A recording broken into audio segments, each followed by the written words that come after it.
you know, unfortunately, a lot of small businesses like myself, our budget is just not there. It needs to be there. Right.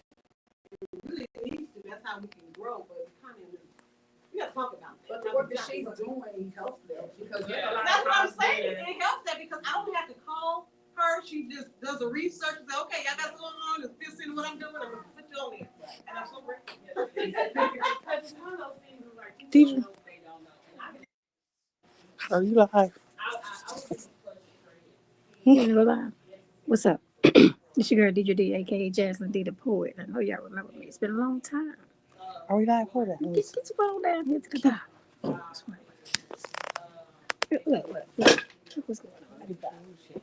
What's going on? What it is? What it do though? Swing us around. All right. Swing around the store so I can check on my line. All right. I'm gonna swing around the store. I'm swinging around. I walk in. Can you see me? Oh. What up, everybody?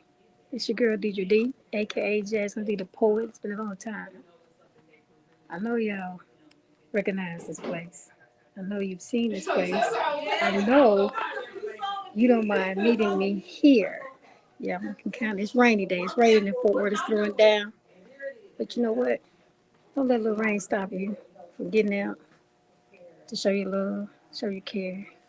Yes, we are about to add you to our live stream for Kwanzaa Day 3 Ujima, collective work and responsibility, and we are working together on this live. Yes. I need to get my You are gorgeous. Like you are gorgeous. Never mind all that. Okay, listen. Let's stick to the play. You're gorgeous.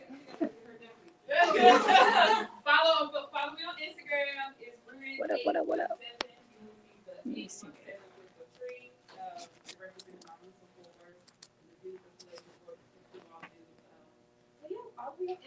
Look at all these products. I'm there. Thank you so much. Okay, go to your PC. I understand that. Love y'all. Okay. All right, let's continue the conversation. So Chango, connecting work and responsibility. What comes to your mind when you hear this? It's saying live. It's showing 3 minutes and 28 seconds. All right, you ready? I know you're ready. I'm gonna put this on you. Okay, say bye to the people. Oh, bye. I was gonna get some incense. Tell bye to the people. Bye, y'all. You just tell them what you just did for collective work and responsibility. Oh, so I was just able to sit on a panel and discuss Rooted 817, my passion work that I do, connecting all Black and Brown communities in Fort Worth through resources, events, and engagement. Thanks, guys. Thank you. 817 Rooted. How did it? Yeah, you're gonna do at Rooted 817 on all platforms. Hey. All right. Let me see this thing.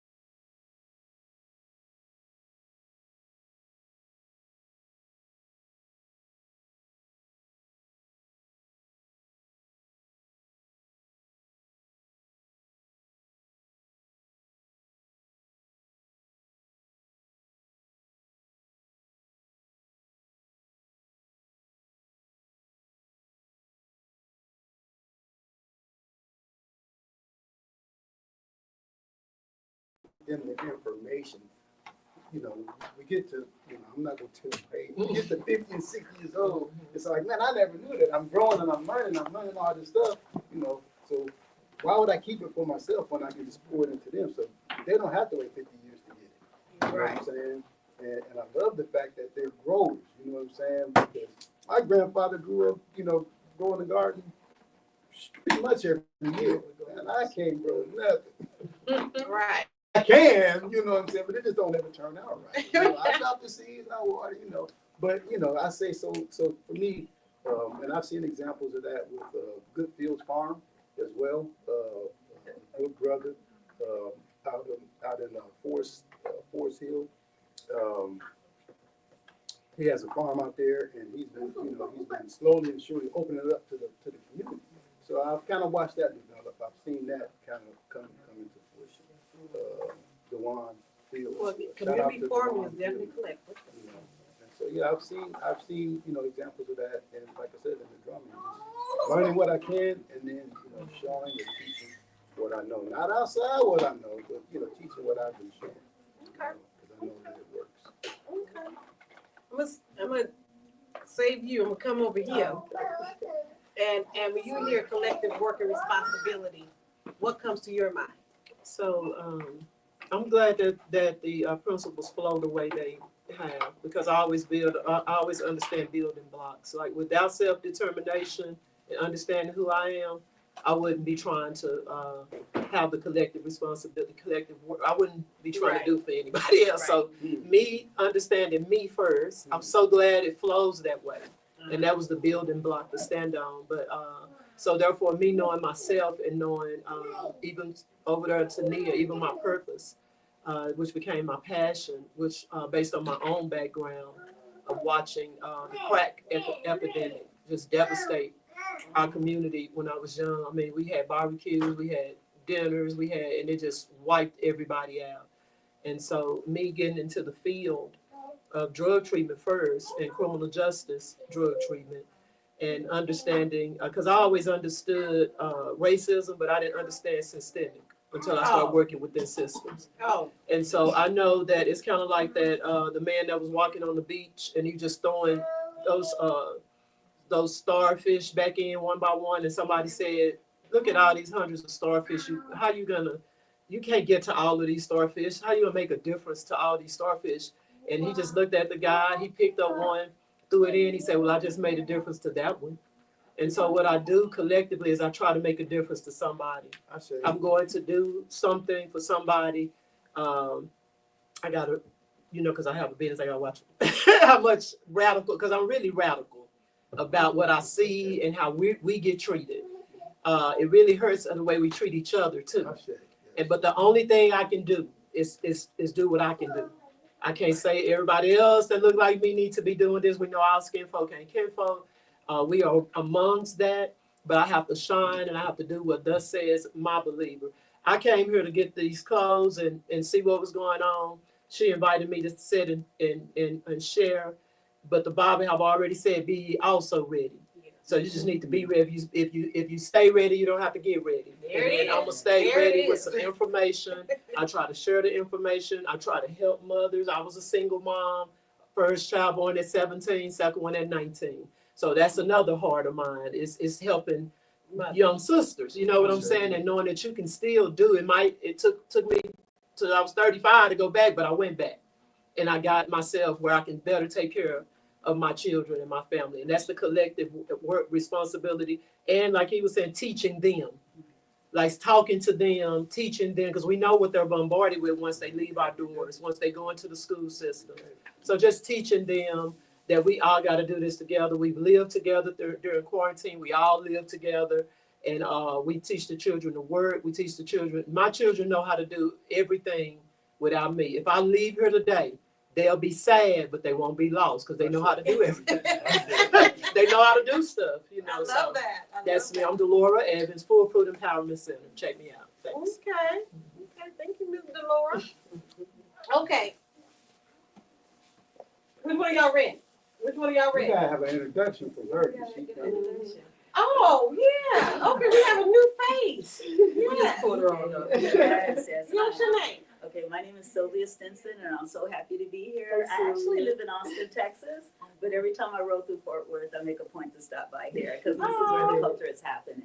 I appreciate you. So I'm very excited. Are you with any group, organization, anything? With in Austin, I am. I have a partner and we recently, last year, formally formed an organization called Reclaim, which stands for the Revolving Evolution of Culture-Loving African Americans in Motion. Okay, now, let's reclaim. I love that. And so I just want to say everything each of you spoke on. Yes. Okay, Yes. so keep talking. So what when you think of collective work and responsibility, how would you define that? What comes to your mind? It's just we are a collective. So I think I'm realizing now, like this year, when I reflect on in 2024, I see that like my purpose has been to support all of our collectives. So if there is a Black business that I know of, I got to go in, I'm going to purchase. If there's an event going on, we tend to show up way early so that we can say what you need us to do. Yeah. What do y'all need us to do? Can you Can you set up the food? Can you do this? If we see a mother in need, how can we help? Yeah. You know, how can we connect you to the services? If we see some of our, unfortunately, not all of our people have been touched by all of the rich African heritage and culture that we have. So that's one of our specific purposes, is to provide exposure for the youth that have not been exposed to it. Even the adults too. I really didn't get exposed to a lot of the richness of our culture until I was almost 40 years old. Yeah. So I was just like, oh, what's that? The drum? I get to play a drum? What is this? Oh, we're doing the Kwanzaa candles. And so I don't even take it for granted that everybody knows. So that's like a purpose thing too. And I'm big on joy. You know, it came into fashion, but peace and joy has always been my mantra, and passing that on to, and just family connections, community coming together, supporting any way you can, promoting, just all of that in any way. So like with our organizations, it could be anything from, we provided basic rhythm training and phrasing drum building to youth programs and summer camps, or maybe now we're at a sacred ascension in a cemetery we're paying homage to the ancestors. We might do something there, or I don't know, maybe we're helping all types, anything Black. I love it.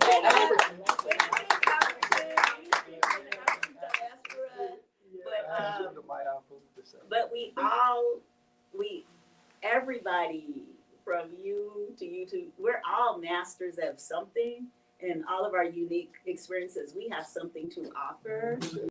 And don't put a box on it. Just show up and say, what can I do? Do you need me to sweep up real quick? Or do you need me to do the presentation? Oh, that drummer didn't show up. Do you need me to do the functions? I mean, do you need a babysit? Do you need me to babysit? Bring the baby out while you finish that project? Or do you need do you need a fundraiser? You know, do you need somebody to write a grant for you? I mean, what do you need? What do you need? That's really collective. That's do you just need a hug? Yeah. There it is. Just, coming together, and it's our responsibility to give back, and just to know that everybody has something to give. You always have enough to share. You always have something that you can give. And I don't know, it's random. I love it. Okay, well, thank you for sharing. Yes. I love this place. I have so many. Okay, Amber Robbie, which one going on? I can go ahead. Okay. I'm originally from Milwaukee. Okay, bring it down. I'm originally from Milwaukee, Wisconsin, which unfortunately is very, very segregated. Like, you know where the Africans are, you know where the Blacks are, you know where the Hispanics, you know where the Hmong people are. So for me, like, always being able to have, I don't care what I did, what I said, who was a two, old, young, whatever. Somebody by the time I bike back to my house, my daddy didn't already know what I did in the streets. And so I really did appreciate that we spread good news. Everybody celebrated everybody. The kid got on the honor roll. The kid graduated. And they coming out of incarceration, and they got their life together. They're going back to school, and everybody, you went back to school. You're now a widow. Everybody, food and babysitting the kids and things like that. So that's something that I'm always used to. So when I graduated undergrad and I went back home, I was trying to figure out how can I give back, because the life that I was living or was trying to live, my community didn't allow me to. So that means I was able to go to school where I have friends who were incarcerated, who are dead. And so I wanted to be able to pay that back forward. So I started doing youth programming, and I just put out everybody that I knew, the programs that I went to, collectively working with them and bringing the students to them and making it, travel equity was a big thing for me too, was making sure everything's not on the south side of Milwaukee, the north side of Milwaukee, or the suburbs. Everybody's bouncing, everybody got to drive. Or we're gonna, or my dad used to do a big old van and be like, parking ride, dropping our kids off here. This time we gonna drop them back off. At this time they gonna get fed. And so when I moved here, I kind of felt insecure about restarting it because I'm like, I don't know anything about the Metroplex, and you got to get on the freeway just to go to get gas. I'm not used to that. I'm used to a 15-minute, 10-minute commute. So to do 30, 40, and yeah, you have to have a car because we just talked about travel equity too. There's the travel system from Fort Worth to Dallas and Dallas to Fort Worth. Those two cultures kind of emerged not there, and so I kind of was like, okay, I'm doing stuff in Dallas, and my friends in Fort Worth were like, we don't go to Dallas, and my Dallas friends like, we don't go to Fort Worth, so like, okay, let's meet in the middle, like, let's go to Urban, Grand Prairie, and try to merge that. And so I was able to, because I didn't mind driving, I met so many different organizations that were doing things that I used to do back home that I didn't have to recreate anything. Like she said, I'm showing up early. I'm calling beforehand. Hey, I saw you had this event on Thursday. Do you need to bring anything? Do you need a speaker? Do you need anything? What's the age group? Like, because I can drop my kids off with my husband. And I can come, or I know a homegirl who has a teen program that, they just might benefit them. Or I call my soror, like, hey, you need an educator. You need somebody to talk about legislation. You need somebody to talk about reproductive justice. Like, who can do what? This is a phone call away. And so with urban farming, actually I was here at I think it was Kumba, and we were walking out, and I heard somebody say, "Oh, I'm going to go to the farm, and I'll be right back." And I'm like, "What that means right back? That means close." I've been living here for almost 3 years. What's over here, And so I'm like, "Excuse me, sir." And from there, we got the next week. We ended up being at the Cowboys of Color rodeo with them, free ticket, because that's something they did with the program. Actually, also was her 2-year birthday. So I was like, that's her birthday party. These are now her new cousins. And literally from January until now, we started volunteering at Tabor Farms. We started growing. We started volunteering with Ubuntu Farms with Mama Quete, with PAC. I joined the Dallas Inner City Gardeners. We went to the Black Farmers and Urban Gardeners conference in Houston, and it was covered by our housing was covered by Oak Cliff Veggie Project, and I went with the Afro Green, and so like all these different connections. They're like, how you know so and so? Oh yeah, I met them at Jacomama Farms Juneteenth event, and so just being able to connect people, merge Fort Worth to Dallas. Because if y'all want to drive, I don't care. If I want to talk about my business, so now it's a business expense. I brought up those mileages, and I can kind of bring it back and kind of merge it. So that's what I see. It's all of us pulling in. I'm a homeschool parent too, so homeschooling co-ops don't always look like us. They aren't teaching what we want to teach our kids, and so being able to meet all these new people in the community where they're within reach, that means that learning is within reach for him, and it's people that looks like him, that come from where he come from, that know his struggle, and so that's important to me, that our curriculum turned super Black, and it's about things that he's going to be able to teach his kids, my little grand homies. And so as we're working with my family's land in Cheeks, Texas, how can we build the legacy, not just for my mother-in-law who is still present and these grandchildren, but their kids, and when she's no longer here, how can that land still be thriving, and what's the history? So we even started a family Bible based on some teachings that we learned here at the Doc Bookshop, and going through learning about genealogy and working with somebody from the Doc Bookshop. So that's what I did. And then that was a long story, but it's all full circle for me. One thing about me is I was scared to move here because I'm like, I don't know how to be. I mean, I'm used to being Yelp and being the plug and being able to do things, but coming here and being like a babe and like, there's so much rich history here. There's so many people doing great things that no one has to fight for the limelight. There's always ways that we can learn. I'm a forever student, and so this has been, especially being in the East Fort Worth, has really, really allowed for me to get rooted.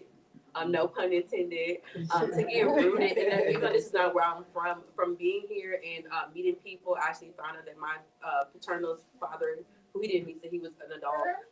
His family moved here from Tyler and have roots here, and so like I said, we started the family Bible because we were meeting people who I had never met before, who my dad had never met before, and that was important to me to kind of continue those relationships and kind of help mold my children to not have to be almost 35, 40.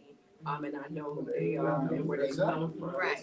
It's for me, it's like healing like old childhood wounds. Like I didn't know who I thought I knew who I was. I knew my name. I knew who who I was named after, but being immersed in this has like really, really changed the trajectory of who I am and my parents. And so like they can get to grow up and be so free and authentically themselves. Like I said, I'm from Wisconsin, so code switching real quick. I knew how to navigate around white people, and I was uncomfortable navigating around black people. And actually, it was a culture shock for me coming to Texas. And so, yeah, so I'm just glad to be here, and I'm just glad that these principles is something that I learned about when I was in 3rd grade, and kind of like didn't really know. You know, just like when you read the Bible over and over, you can read the same scripture, and then no matter where you are in your life and your maturity, your walk. It can mean something different. You grasp, you read it a little differently. It hits your spirit a little different. And that's how I feel about Kwanzaa. Every year I get older, the more kids I add, it means something a little different. Wonderful. Well, thank you. Robbie. Okay. Yes. Well, thank you, Robbie. And I'm so glad you're doing the collective with the foods. Yes. I mean, that is so important. Yeah, you mentioned the Bantu farm, so you've been out there. Yes. Yes. And He's got a good farm out there. Yeah, it made me look. When you go out there and work, they feed you afterwards. We have a Oh, good time. that's an incentive. Also, tomorrow, since you mentioned that, I just want to mention Unified Hands. They will be here at 3:30. So I would love for you to be here and just kind of help, co-host them and everything. Since that's your area. So, yeah, that's going to be great. So, but we're going to have Kwanzaa from 1 to 5 tomorrow. But at 3:30, they're going to show a film dealing with urban farming and gardeners and all that, and just kind of talk about us growing our own food. Yeah. I mean, tomorrow is Ujima, and dealing with black businesses and cooperative economics, and it's very important that we focus on our food. So yes. So anyway, so they're going to be here tomorrow. So when you mentioned that, I just thought of them, and I want to make sure I tell you before I forget. I will be that's out on their Instagram. Okay, wonderful. Okay, we have a good conversation. I just love how the ancestors work things out for our good. You know what I'm saying? Because we was kind of worried, like, it's raining, and, because really it's supposed to be, about our children. But, this is good. And everything happens for a reason. So go ahead, sis. So when I think about collective work, I think about what you all are doing here and how you are connecting organizations, not just my organization, but other organizations like my brother's keeper with Mr. Ricky Clark and what he's doing in the community, and really focusing on everybody's unique strengths, what we have and what we bring to the table. Each organization or each individual that I've met, I've always learned something about. Oh, yeah. And how it can better help me to better serve for the people that I work with, because with teen girls, if we don't know who we are and we can't be in the same space and be able to have a effective conversation, how can we teach them or how can we show them anything?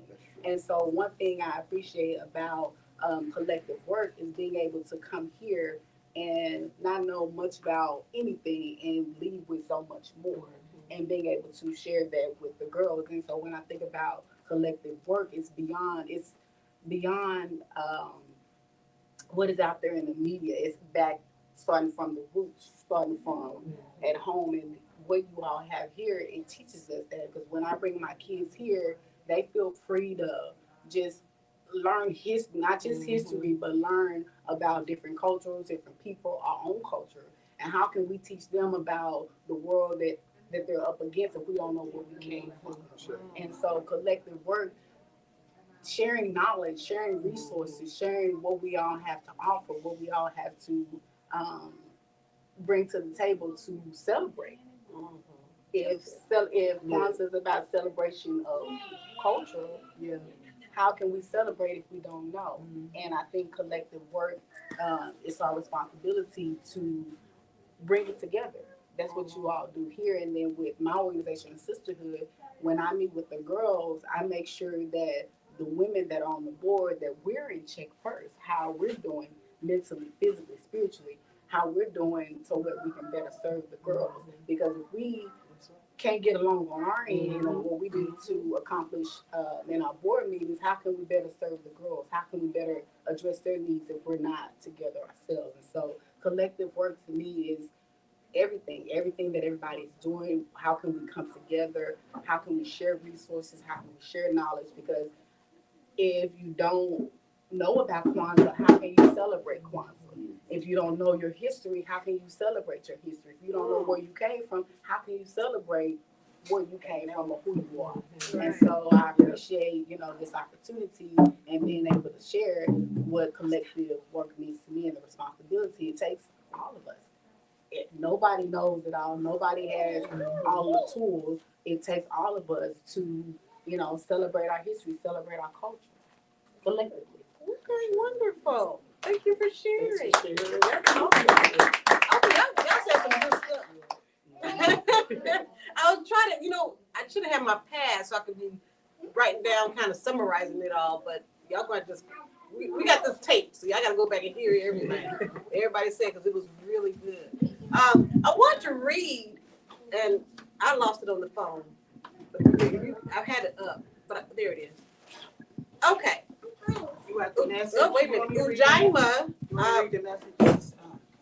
Okay. Yeah, sure. Let me read this first. But I just want to say, to kind of sum up what everybody else is saying, it says to build and maintain our community together and make our brothers and sisters' problems our problems and to solve them together. That's and and y'all doing some great stuff. And I think, I don't know who said it, but someone said it. I don't know who's. But anyway, it's not about limelight. I think and being competitive.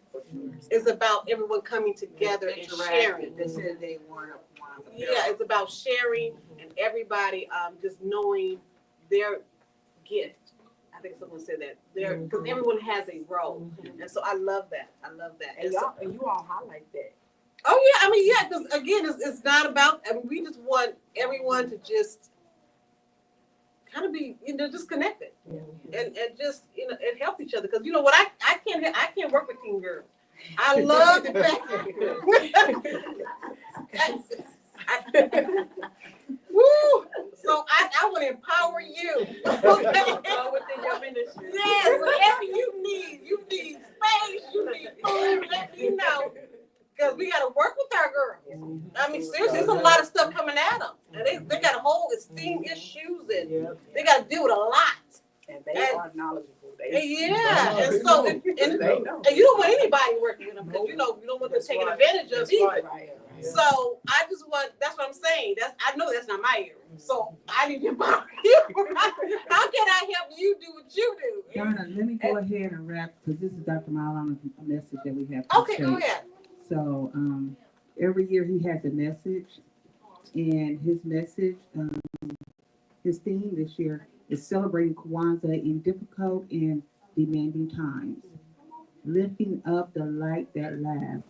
Every day he has a message for the principal.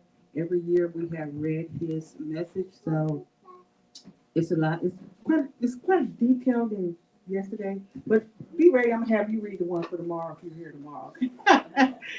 Okay, let light the candle and lift up. Okay, we are actually live, so that one is actually live. We are live. You have been live. Yeah, I know. Okay. We already told him Kwanzaa's about the children, so she want to play the balloons.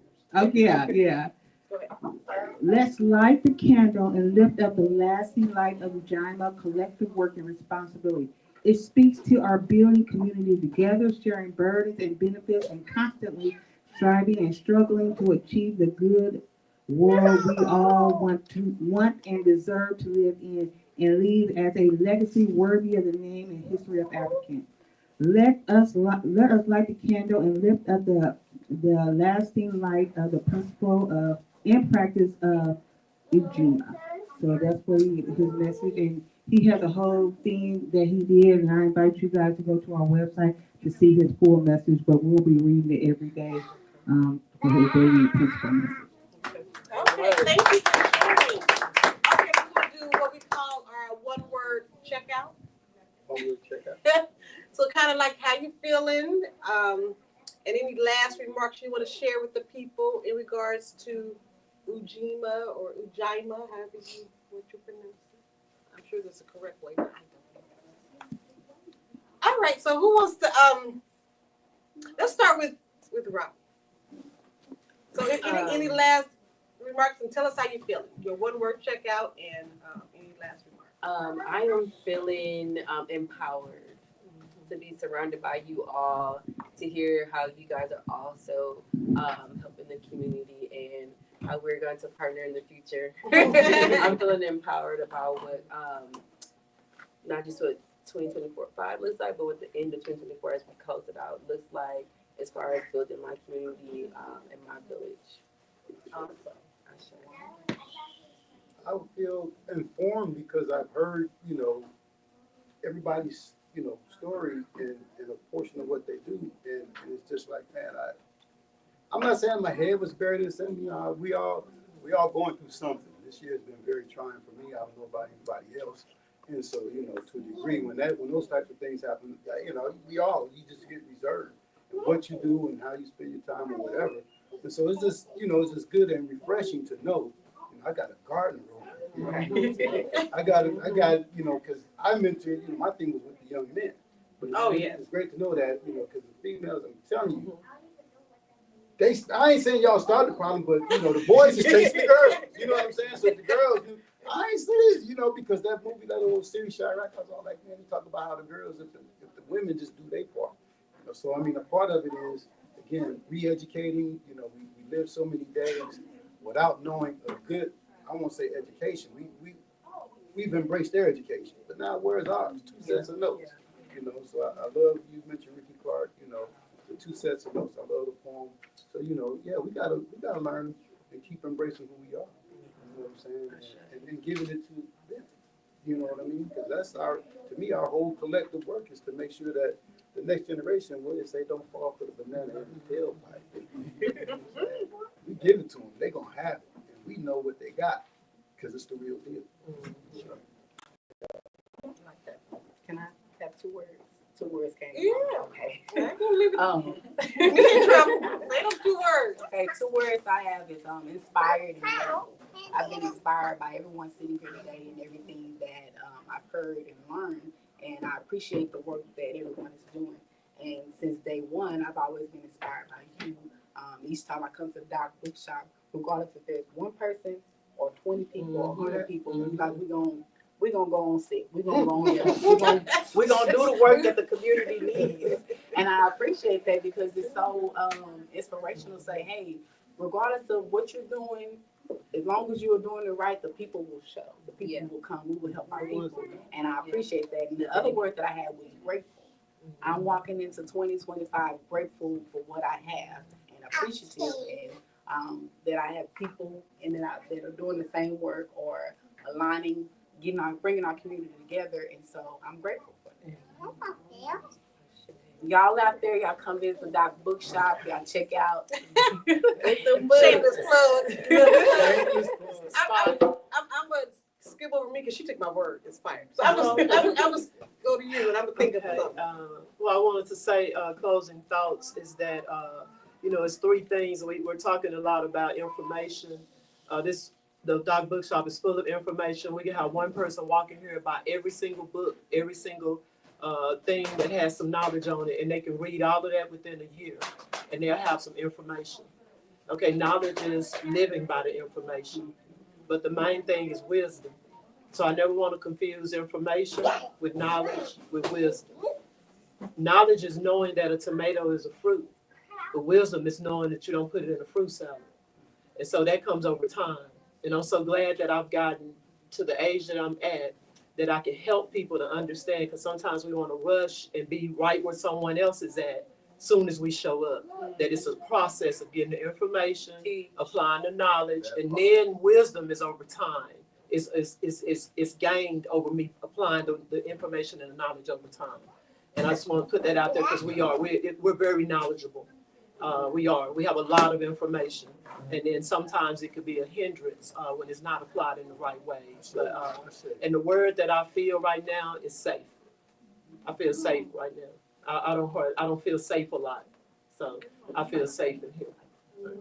Thanks. Glad I'm here. All right, pretty Sam. A lot of my words would say that I would add to it a little bit of a restart. I feel like I do a lot, but I've been kind of just coasting, just kind of not going through the motions, but I want to be more intentional Oh, and that's a good purposeful, word. not just like doing like really more strategic. Do some prior planning so I can be more productive and have a better effect. That's a good word. In helping and serving. I feel informed and what all of you guys said and how you're helping the community come together. And I want to do some more of that. I'm actually working on some businesses, so I All right. can come together. All right, so. Wonderful thing, whatever you need. You let us know, baby. That's right. Okay, I found the word. Encouraged. I'm definitely encouraged. At first I was kind of discouraged this morning when the rain was happening. I said, oh Lord, rain can kill a party. So I was kind of discouraged, but I'm encouraged because, again, I just love how the Creator, our ancestors, and just the village work, and and how everything come together. It's always, it turns out. Somehow it turns out. So I'm always encouraged by that. And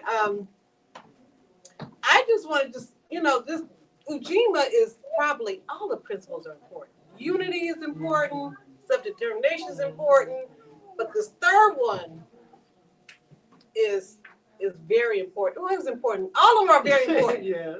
But try to get everyone together. Yes. Yes.